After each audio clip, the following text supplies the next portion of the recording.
యేసుక్రీస్తు వారి వార్త ప్రతి ఒక్క చెవిన వెలువడి ప్రతి ఒక్కరు కూడా ఆయన అంగీకరించినట్లయితే ప్రతి ఒక్కరు కూడా ఇక్కడ చనిపోయిన తర్వాత కూడా దేవాది దేవుని యొక్క రాజ్యంలో మనమందరం కూడా ఉంటామండి. ఈ యొక్క విషయాన్ని మీ అందరికీ తెలియజేయడానికి మేము ఎలా వచ్చాము. ఆ దేవాది దేవుడు ఎవరైతే ఉన్నారో నీ కోసము నా కోసము కల్వరిలో ఆయన మరణించాడు. ఎందుకంటే మేము పట్టుకొని వచ్చిన గ్రంథం మామూలు గ్రంథం కాదండి. మేము పట్టుకొని వచ్చినటువంటి ఒక బైబిల్ గ్రంథం ఉంది చూశారు. ఈ బైబిల్ గ్రంథం ఉంది చూశారు. ఇది మామూలు వ్యక్తులు రాసింది కాదు. ఆ పరిశుద్ధాత్మ సహాయంతో ప్రతి ఒక్కరూ రాసి నింపి పంపించినటువంటి ఒక హోలీ బైబిల్ ఇది మా చేతిలో ఉంది. ఇది పట్టుకున్న ప్రతి ఒక్కరు కూడా ఎప్పుడు ఓడిపోయినట్టు చరిత్ర లేదు. ఈ బైబిల్ ని పట్టుకున్న ఎవరు కూడా వెనుతిరిగినట్టు ఒక బైబిల్లో లేదు, చరిత్రలో లేదు.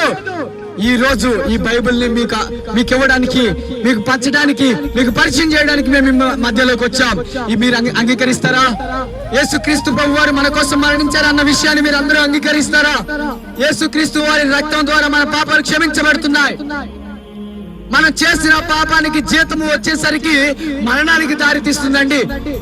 మన మరణానికి దారి తీస్తుంది. మరణం తర్వాత మనకు ఉన్నటువంటిది పాపము చేస్తే వచ్చేది నరకం. కానీ యేసుక్రీస్తు వారిని అంగీకరించి బాప్తిస్మం ఎప్పుడైతే తీసుకుంటామో, రక్షణలోకి ఎప్పుడైతే వస్తామో అప్పుడే ఆ దేవాది దేవుడు సంతోషించి నా కుమారుడు నా కుమార్తె అని ముద్ర వేసుకొని ఆ పరలోక రాజ్యంలో మనందరినీ కూడా నిలబెడతాడు ఆ దేవాది దేవుడు. దేవునికి మహిమ కలుగును గాక.